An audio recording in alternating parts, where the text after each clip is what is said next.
Amén. Quiero saludarle en la paz del Señor Jesucristo. Habíamos hablado en el paso anterior acerca, ¿verdad?, del peligro que tiene el creyente, ¿verdad?, cuando llega a la congregación evangélica, de desviarse del discipulado, de comenzar a mezclar sus propios pensamientos, ¿verdad?, con lo que está escrito, y a interpretar como Él quiere lo que Dios nos está instruyendo a través de su Hijo Jesucristo. Y esto es peligroso, decía, porque muchas personas terminan, ¿verdad?, en el mundo. Terminan de nuevo allá porque las expectativas que ellos tenían no fueron, ¿verdad?, no llegaron a cristalizarse. Y ocurre que acá, en realidad, cuando nosotros venimos al Evangelio, necesitamos que se haga la voluntad de Dios por sobre todas las cosas. Por eso, por ejemplo, diferenciar el camino del discípulo y ver que el discípulo está trabajando y que es sano y que ha puesto toda su fe y toda su confianza en el Evangelio. El Señor Jesús se encontraba siempre con este tipo de situaciones. Y hay un pasaje, ¿verdad?, en el Evangelio de Juan que lo refleja de una manera, ¿verdad?, que es muy didáctica. En el capítulo 7, verso 16 del Evangelio de Juan, el Señor Jesús le respondió y dijo: mi doctrina no es mía, sino de aquel que me envió. El que quiera hacer la voluntad de Dios, conocerá si la doctrina es de Dios o si yo hablo por mi propia cuenta. El que quiera hacer la voluntad de Dios sabrá si esta doctrina es de Dios. Hermano, ¿qué debe morir en el discípulo? Los celos, las contiendas, las disensiones, las envidias, los pleitos. El discípulo comienza a entender, ¿verdad?, lo que está dentro de su corazón. Comienza el Espíritu Santo a sacar a la luz lo que él tiene guardado, lo que le ha ocurrido, las cosas que lo mortificaron, las cosas que lo impactaron en su infancia, en su adolescencia, en el transcurso de su vida. Y cuando el discípulo comienza a entender eso, comienza también a renunciar a aquello. Porque eso, ¿verdad?, no lo deja crecer, no lo deja desarrollarse. Cuando se manifiestan, ¿verdad?, esas raíces de amargura que habla el libro a los hebreos, cuando se manifiestan, traen consigo, ¿verdad?, dolor, amargura, tristeza, angustias, depresiones. Y lo que es peor, el entorno del creyente discípulo, ¿verdad?, también sufre los embates del diablo a través de estas situaciones.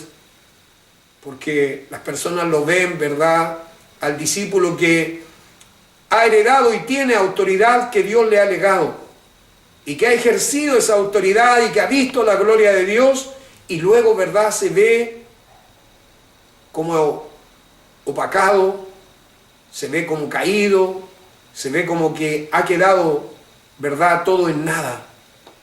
Es un poco, ¿verdad?, la situación que vive nuestro amado hermano Elías cuando debe huir de Jezabel, ¿verdad?, la esposa del rey Acab, que lo persigue para matarlo.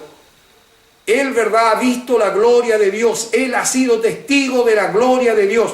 Él ha reconciliado a Dios a través de él a la nación toda y ha mostrado que hay un solo Dios. Pero él luego, ¿verdad?, se ve en la cueva de la desesperación. ¿Y qué dice? Yo no soy mejor que los demás. ¿Y qué quiere? Morir. ¿Y qué le pide a Dios? Mátame. Entonces, Santiago por ahí nos enseña que Elías era un hombre sujeto a las pasiones como nosotros. Pero el Señor, ¿verdad?, quiere un modelo perfecto. Y el modelo perfecto de Dios es Jesucristo, el Señor. Conforme a Él tenemos que desarrollarnos.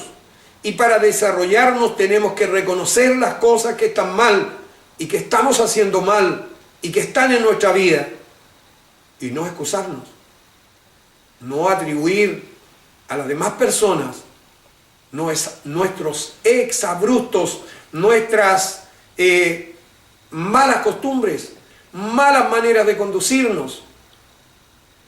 Dios nos quiere perfectos. Él envió a su Hijo para que nos enseñase todas las cosas y nos dio su Espíritu Santo. Entonces nos dio autoridad, nos dio poder para negarnos a nosotros mismos, poder para hacer crecer este ser espiritual dentro de nosotros. ¿Cuál es el peligro? El peligro es que si no vemos que somos discípulos, si no entendemos que somos alumnos, si no entendemos que las cosas tienen que ser por la palabra de Dios y queremos mezclarlo con lo que es nuestra visión de la vida, entonces la situación va a ser catastrófica. Vamos a terminar en el camino, porque no hemos atendido a la voz del Maestro cuando nos dice, ¿verdad?, que el odre tiene que ser nuevo para poder almacenar el vino nuevo que Dios va a poner. Y en ese ejemplo, nosotros tenemos que entender que las cosas viejas nuestras pasaron y que ahora tenemos que renovarnos. Pablo se lo enseña, ¿verdad?, a la iglesia de Roma y le hace saber a nuestros hermanos en Roma que debemos renovarnos y no conformarnos a este siglo. Renovarnos todos los días. Es necesario hacerlo. Es necesario, ¿verdad?, que entendamos que no podemos desobedecer el precepto de Dios. Nosotros tenemos, ¿verdad?, un ejemplo en la Biblia cuando Saúl es enviado, ¿verdad?, a cumplir un cometido y acabar con Amalek, y Saúl, ¿verdad?, que ha recibido la instrucción de parte de Dios por el profeta Samuel, él toma una decisión y la decisión la consulta con el pueblo. Y él dice, ¿verdad?, a Samuel que el pueblo le ha sugerido que se perdone y que no se cumpla la palabra de Dios. Allí es cuando Samuel, ¿verdad?, en el capítulo 15 de Primera de Samuel, le hace saber si a Dios le complacen los holocaustos o que se le obedezca a la palabra de Jehová. Porque le hace saber también que como adivinación, como rebeldía, como obstinación, es la desobediencia a Dios. Entonces, este es un peligro que tiene el creyente en su caminar. El creyente debe pedir al Espíritu Santo, como decía el salmista, ¿verdad?, declárame mis pecados que son ocultos, decláramelos. Así como el Señor, ¿verdad?, nos educa la conciencia en el sueño de la noche, también el Señor puede sacar a la luz esos pecados que me son ocultos y que impiden que Dios, ¿verdad?, actúe poderosamente en mi vida y que me haga a mí merecedor de juicio. Porque cuando el Espíritu de Dios me está instruyendo, me permite, ¿verdad?, el Señor dice que habla a tiempo y antes de tiempo. Tengo dos instancias para hacer conforme lo que Dios me está enseñando.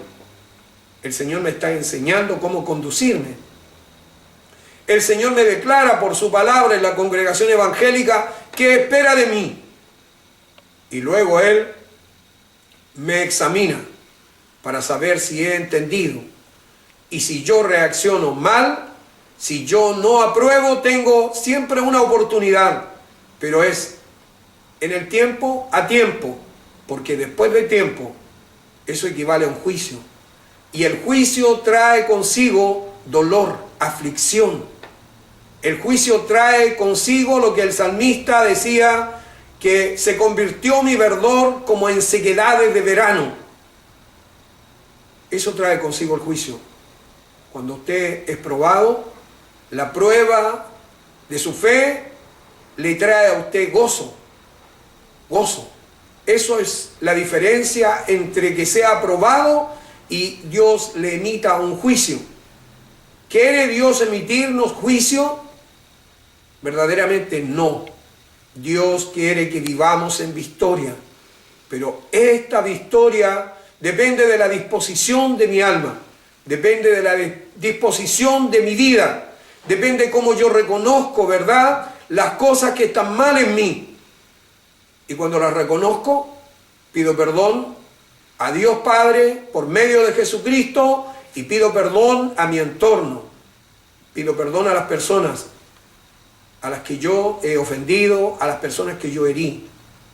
Yo quiero que el Señor Dios de paz le bendiga.